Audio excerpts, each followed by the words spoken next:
I never told my stepson he had to call me dad. Not once. Not when I married his mother 31 years ago. Not when he was 9 years old and still grieving a father who'd walked out and never looked back. Not when I drove him to his first day of middle school, because his mother had a double shift at the hospital and nobody else was going to do it. I never said, call me dad. I figured if it ever happened, it would happen on its own. And eventually, it did. That's what makes what he said to me last April so hard to understand even now. My name is not important. What's important is that I am 63 years old. I spent 31 years of my life pouring everything I had into a family I didn't make but chose to love. And on a Tuesday afternoon, in the kitchen of the house I bought with my own retirement savings, my stepson looked me in the eye and told me I wasn't welcome at his college graduation ceremony. It would just be weird, he said, with my biological father coming and everything. His biological father, the man who hadn't sent so much as a birthday card in 22 years. Let me back up. I met my wife in the spring of 1993. She was working the front desk at a physical therapy clinic, where I'd gone to rehab a knee injury from a weekend softball league. The most unglamorous beginning to a love story you've ever heard. She had dark hair cut short, a laugh that filled the whole waiting room, and a 4-year-old boy who she'd brought to work that day because her babysitter had canceled. He was sitting behind the reception desk eating a peanut butter sandwich and coloring in a dinosaur book, completely unbothered by the world. His name was Crispin. Wait. I need to check that. No, that name's been used. His name was, I'll call him my stepson throughout this, the way I've come to think of him, because it feels more honest now than his given name does. His given name stopped meaning what it used to mean to me.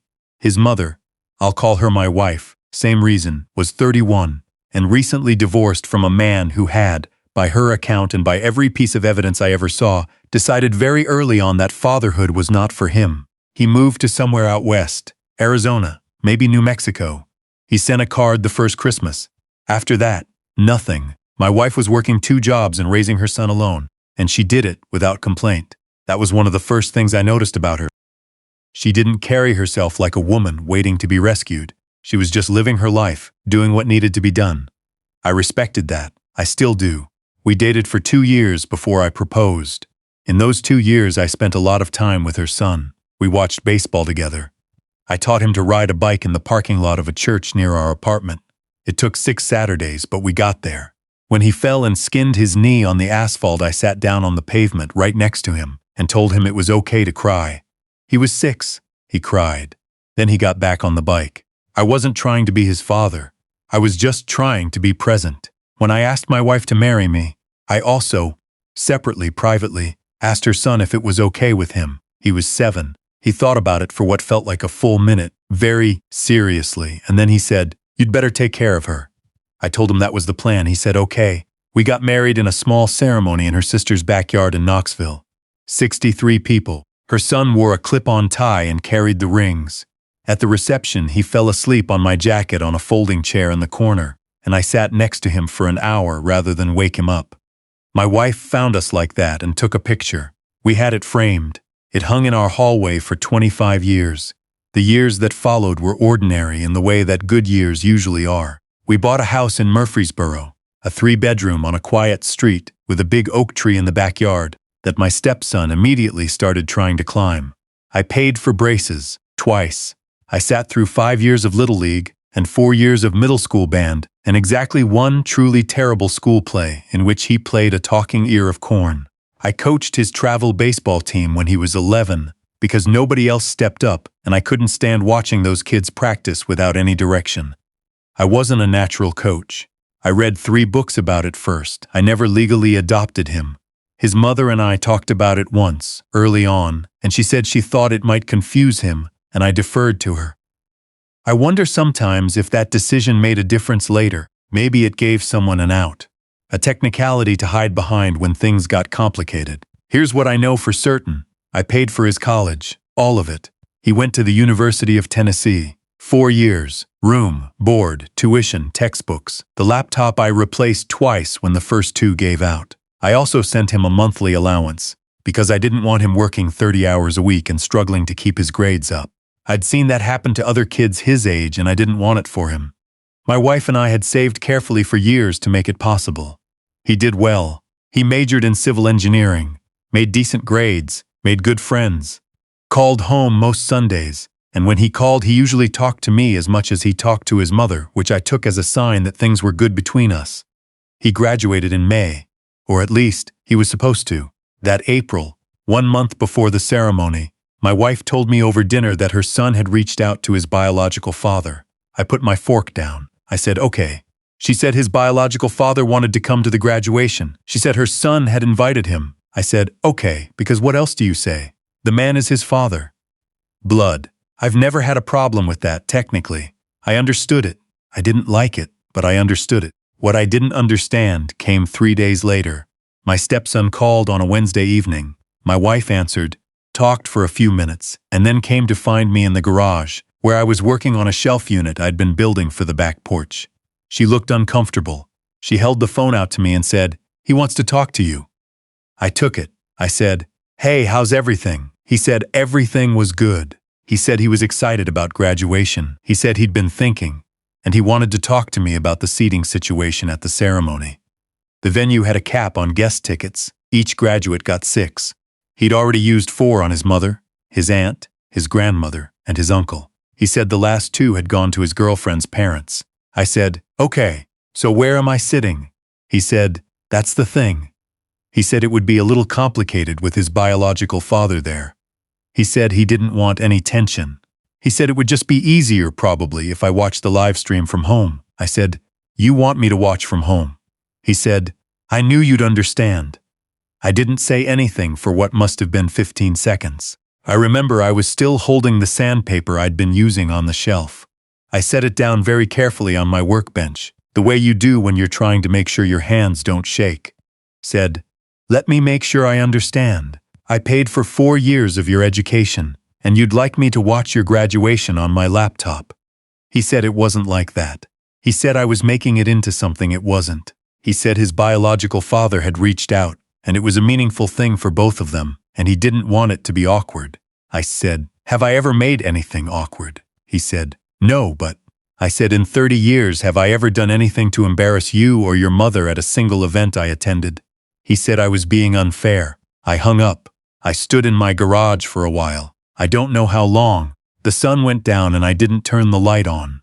My wife came to find me eventually. She stood in the doorway and she said, I'm sure he didn't mean it the way it sounded. I looked at her. I said, how did he mean it? She said, he's just nervous about seeing his father. I said, his father? You mean the man who left when he was 3? She said, I know, but it's complicated. I said, explain the complicated part to me. I want to understand it. She didn't have an answer. She went back inside. And that was the moment, not the call from my stepson, but that moment in the garage doorway, that I understood what the situation actually was. I wasn't being protected. I wasn't being considered at all. I was the safe option, the one who would absorb whatever was needed, without complaint, because I always had. I went inside and I made myself a cup of coffee, and I sat at the kitchen table, and I thought about it for a long time. Not emotionally. Practically. I'm an engineer, retired now, but 35 years of structural engineering teaches you to look at a situation and ask what's actually load-bearing. What matters? What happens if you remove it? The next morning I called my financial advisor. I want to be clear about something. My stepson is not on my will. He never has been. Not because I didn't love him, but because I have 2 biological daughters from before my first marriage, and my estate has always been structured around them. He knew that. My wife knew that. It was never a secret or a source of conflict. What he perhaps did not know, or had stopped thinking about, was that his name was on a joint account I'd set up years ago for what I called family emergencies. There was about $42,000 in that account. Money I had put in over 20 years from bonuses, tax refunds, the occasional side project. It wasn't earmarked, it was just there. A cushion. I had my name removed from that account. I also had a conversation with my attorney about the property. My wife and I own our home together. That's joint property and I wouldn't touch it. But I had a rental property in my name alone, a small house in Smyrna that I'd bought in 2009 when prices were low, and I'd been meaning to do something useful with it. I'd vaguely planned to pass it to my stepson at some point. Nothing formal, just an intention. I had a conversation with my attorney about that intention, and I revised it. The rental property will now go into a charitable trust. My daughters know. My attorney knows. Nobody else does. Nobody was ever promised anything, so nothing has technically been taken away. That's not how it will feel, I suspect, when it becomes known. But feelings are not the same as entitlements. Then I addressed the graduation directly. My stepson had sent his biological father a ticket to a ceremony that I had paid for. That's the plainest way to say it. I had written the checks. Every semester, 4 years, I had written the checks without being asked, without being thanked specifically enough, without ever once suggesting that my financial support came with conditions. I had done it because I loved him, and I wanted him to have a good life. That had been genuine, but I was no longer willing to fund an event at which I was not welcome. I called the university's billing office. I explained that I had made payments on behalf of a student and I wanted to understand what, if any, remaining balances existed. There was a small outstanding library fine, $9, and a parking permit that hadn't been paid. I did not pay those. I also confirmed that I had no further financial obligations because I had already paid in full. That was accurate. The money was spent. I couldn't claw it back, but I could stop being available for whatever came next. My stepson had mentioned, a few months prior, that he was planning to take a professional licensing exam after graduation. The PE exam, professional engineer. Prep materials and exam fees run around $800, sometimes more. He had mentioned it casually, in the way you mention things to someone you expect to help you without asking. I had mentally noted it as something I'd cover. I unnoted it. I also had a storage unit, a 10 by 20 in Murfreesboro, that I'd been letting him use to store furniture and boxes from his apartment during the summer gap before he started his first job. I called the storage facility and transitioned the account into his name and sent him an email letting him know very politely that I'd made that change so he'd have full control over accessing it and paying the invoice going forward. Monthly rate, $220. I wrote the email in the tone of someone doing him a favor by simplifying the administrative situation, which, technically, I was.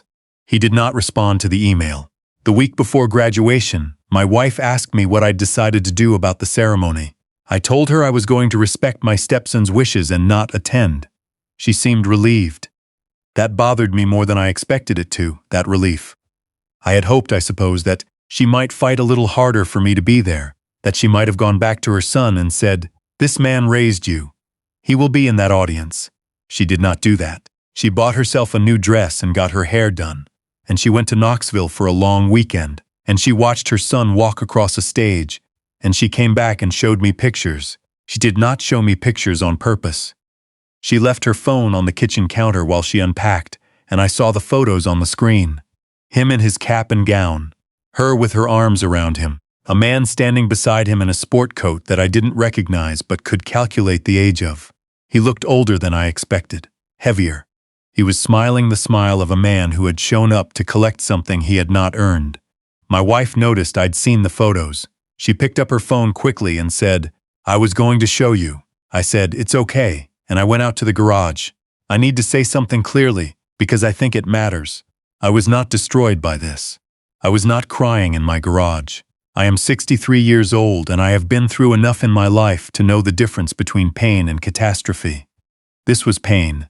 It was real and it was specific and it sat in my chest like a stone for several weeks. But I have never been a man who mistakes sadness for weakness or who performs grief to get attention. What I did was very simple. I contracted. That's an engineering term, loosely applied. When a structure is compromised, when the load-bearing elements turn out not to be as reliable as the design assumed, you don't tear the whole thing down. You identify what's still sound, you shore up the parts worth keeping, and you reduce the load on the elements that have failed. You contract, you become more precise. I stopped offering things.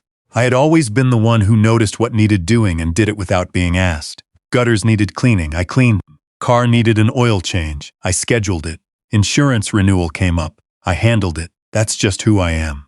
I was raised by a man who showed love through usefulness, and I became the same kind of man. I am not ashamed of that. I stopped, not dramatically, not with a speech.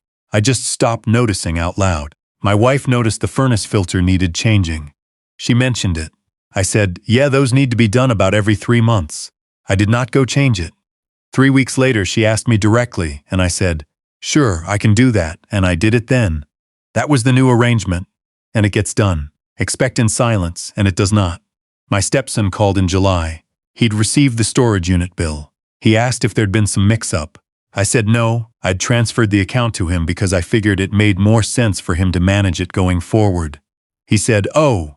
He said he thought I was handling that. I said I had been handling it, and now I'd handed it to him. He said, "Okay." He sounded uncertain, like something had shifted slightly underfoot and he couldn't quite identify what. He asked about the PE exam. He said he was going to register and wanted to know if I'd seen the prep materials he'd been looking at. I said I hadn't. He said they were pretty expensive. I said engineering licensing materials usually are.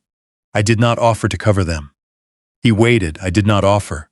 He eventually said he'd figure it out. He figured it out. He registered. He bought the materials, and from what I understand, he passed on his first attempt. I heard this from my wife, not from him. That's fine. I'm glad he passed. I mean that without irony. Here is what happened that I did not plan for. His biological father, the man in the sport coat, stayed involved for about 4 months.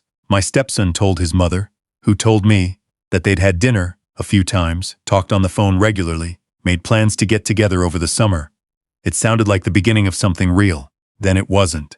The calls slowed down. The dinners stopped being scheduled. By October, my wife mentioned carefully that her son seemed a little down, and that things with his biological father had sort of fizzled. She said it like she was reporting the weather. I said, "I'm sorry to hear that." She looked at me for a moment, trying to read something in my face. I don't know what she found there. In November, my stepson drove down from Nashville, where he'd started his first job, to have dinner with us. This was the first time I'd seen him since before the graduation. He sat at my kitchen table and ate the pot roast I'd made. I've always done most of the cooking, and he talked about his job and his apartment and the city. He was polite. He was more careful with me than he'd ever been, choosing words the way you do when you've done something you know was wrong and haven't figured out how to say so yet. Near the end of dinner, he said, "I've been thinking about the graduation thing." I said, "Okay." He said, "I think I handled it badly." I said, "Okay." He said, "I thought it was going to be complicated, and I made a decision that." He stopped. He tried again. "I should have told him there wasn't room, instead of telling you." I said, "Yes." He said, "I'm sorry now. I want to be honest here, because this is the part people always want to be neater than it is." He apologized. He was sincere. I've known this person for 30 years, and I can read him the way you read a familiar text. He was genuinely sorry. I accepted it. I told him I appreciated him saying so. I meant both of those things. But here is what I did not do. I did not tell him that everything was exactly as it had been before. Because it isn't. The storage unit is in his name. The charitable trust is written. The joint account no longer has my name on it. Those things are done, not as punishment, not as revenge. I want to be precise about this, but as adjustments. As a more accurate accounting of what is and isn't there. He doesn't know about most of it yet. He will, eventually. That's the nature of these things. You find out what was real when it stops being available. I'm not a vengeful man. I don't lie awake constructing consequences. But I am a man who pays attention, and what I learned last spring is that I had been paying into something that the other parties had stopped valuing without telling me. That's useful information. You adjust accordingly. You rebalance the load. My wife and I are still married. That is its own complicated situation that I'm not fully ready to put into words. There are things I love about her that 31 years haven't diminished. There are things I understand now that I didn't before. We move through the house together in a way that is careful and mostly kind. She knows something has changed. I think she's still deciding how to feel about that. Last month she found the framed photograph, me and her son asleep at our wedding reception, him in the clip-on tie on my jacket, in the storage room off the hallway. I'd taken it down when I repainted and hadn't put it back up. She didn't say anything. She set it on the counter. She looked at it for a minute. Then she went to find me and she said, "Will you hang this back up?" I said, "Where do you want it?" She said, "Where it was." I hung it back up, right where it was. Same wall, same nail. I looked at it for a while after she went to bed. A 63-year-old man and a 7-year-old boy both asleep. Both of us a long time from knowing how this would go. I turned off the hallway light and I went to bed. Some things you keep, some things you simply stop paying for. And sometimes the difference between those two things is the most honest thing you'll ever say.